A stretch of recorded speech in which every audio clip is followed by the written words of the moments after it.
On today's episode of Victory Formation, we're talking week 6 of the college football season. Let's roll.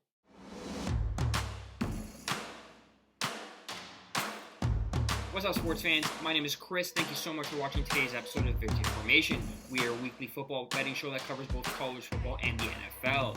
Today is Friday, October 6th, and in today's video, we're going to be talking about Saturday's college football betting slate, and we're going to be breaking down a handful of games that we believe have the best opportunity to make us some money here this weekend. Now, before we get into the plays, though, if you haven't already smashed the like button, please go ahead and do so now. If you guys are new around here, we just cracked 1,000 subscribers, which is fantastic. Thank you guys for all your support. Now, without further ado, let's get into breaking down Saturday's college football betting board. The first game we're going to be breaking down is LSU versus Missouri. And look, last week we gave you the LSU Tigers minus 2.5 over Ole Miss on the road.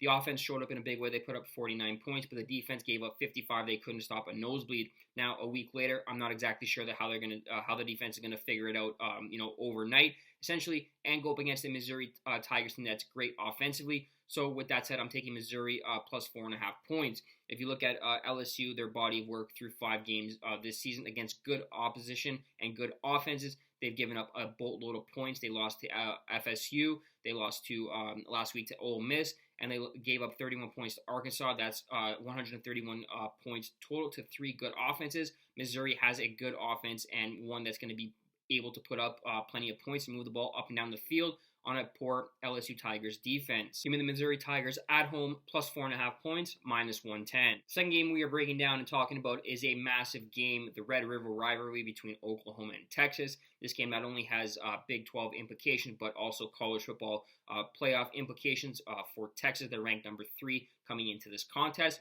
I've been impressed this season with both teams, the way they're moving the ball up and down the field. They're putting up plenty of points. They got some great offenses, as has been the case for the last couple of seasons for both squads. But surprisingly, defensively, they're also sound as well, ranking inside the top 65 in yards allowed per contest, and both teams giving up less than 13 points per game. Unfortunately, for the defenses, or for fans who like defensive branded football, that's going to change this week on a fast track in the Cotton Bowl. These two teams have plenty of offensive firepower that can put up points in a hurry. I just mentioned the defense has been great for both teams, but they've essentially played weak competition. They have not played anybody with great offenses such as each other has in this contest. So we're going to take the over here, 60.5 points. I expect both teams to get into the 30s, and we're going to cash this over ticket with ease. Oklahoma, Texas, over 60.5, minus 110.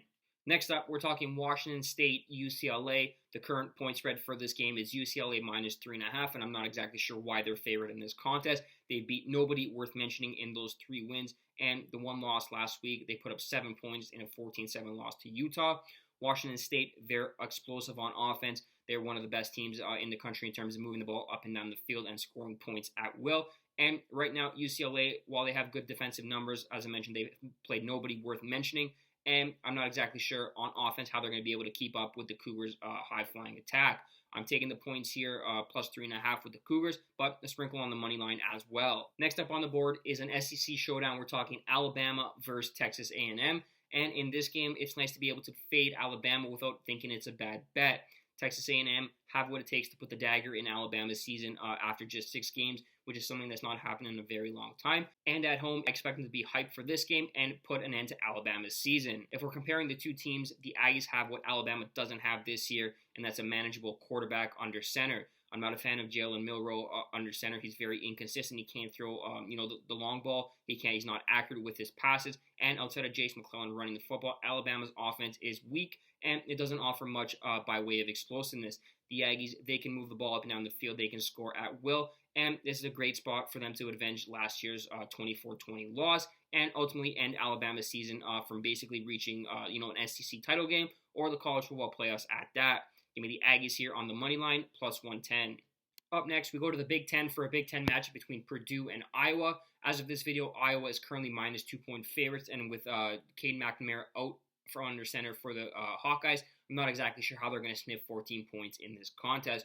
Purdue, they can move the ball up and down the field. They just put up 44 points last week against Illinois.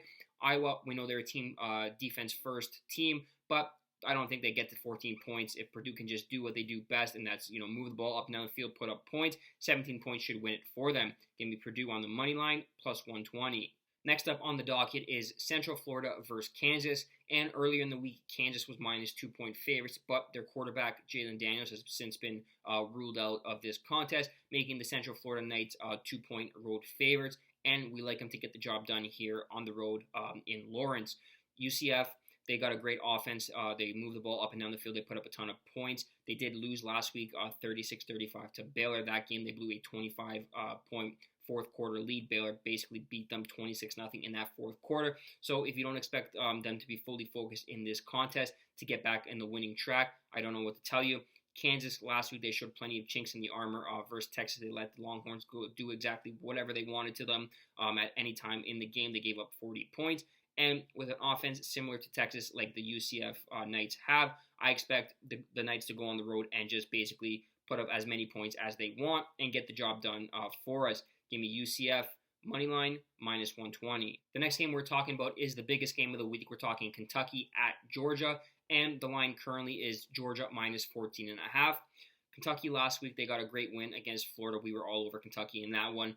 Basically, Ray Davis took the game upon himself. He ran for over 200 yards on 26 carries, 3 touchdowns. And Kentucky's going to need him to put up video game-like numbers if they want to upset Georgia on their home turf. Fortunately for Kentucky, Auburn last week against Georgia. Georgia snuck by with a 27-20 win, but Auburn may have showed kind of the blueprint of how to score points against a stout Georgia defense, and how to kind of limit Georgia offense that has been putting up, racking up the points, but being held to 27 points is a good feat from the Auburn defense. I think this game is going to be closer than most people think. I expect Kentucky's defense to ball out in this one. They're going to be a little bit underrated coming into this contest, and I'm going to grab that 2-touchdown hook. Give me Kentucky Wildcats on the road plus 14.5 points, minus 110. Final game we are talking about is Fresno State versus Wyoming. The current line is minus 5, but I implore you guys to get this bet in early because I believe this line is going to go up before kickoff on Saturday night. Fresno, they're basically a complete team on both sides of the football. They're top offense, top defense, and if we look at Wyoming's schedule, they've beaten absolutely nobody worth mentioning, despite being 4-1 on the season. They can't score a bunch of points. They let teams run up and down the field on them despite that 4-1 record. And this is not Fresno's first kick at the can in Laramie, Wyoming. Give me Fresno Bulldogs. They're the more complete team, minus 5, minus 110. That wraps up this episode of Victory Formation. Thank you guys so much for watching. If you want to help support the videos, please smash the like button, subscribe to the YouTube channel, and share these picks with your friends on social media so we can all make some money together. Next episode of Victory Formation will be available next Friday. Until next time,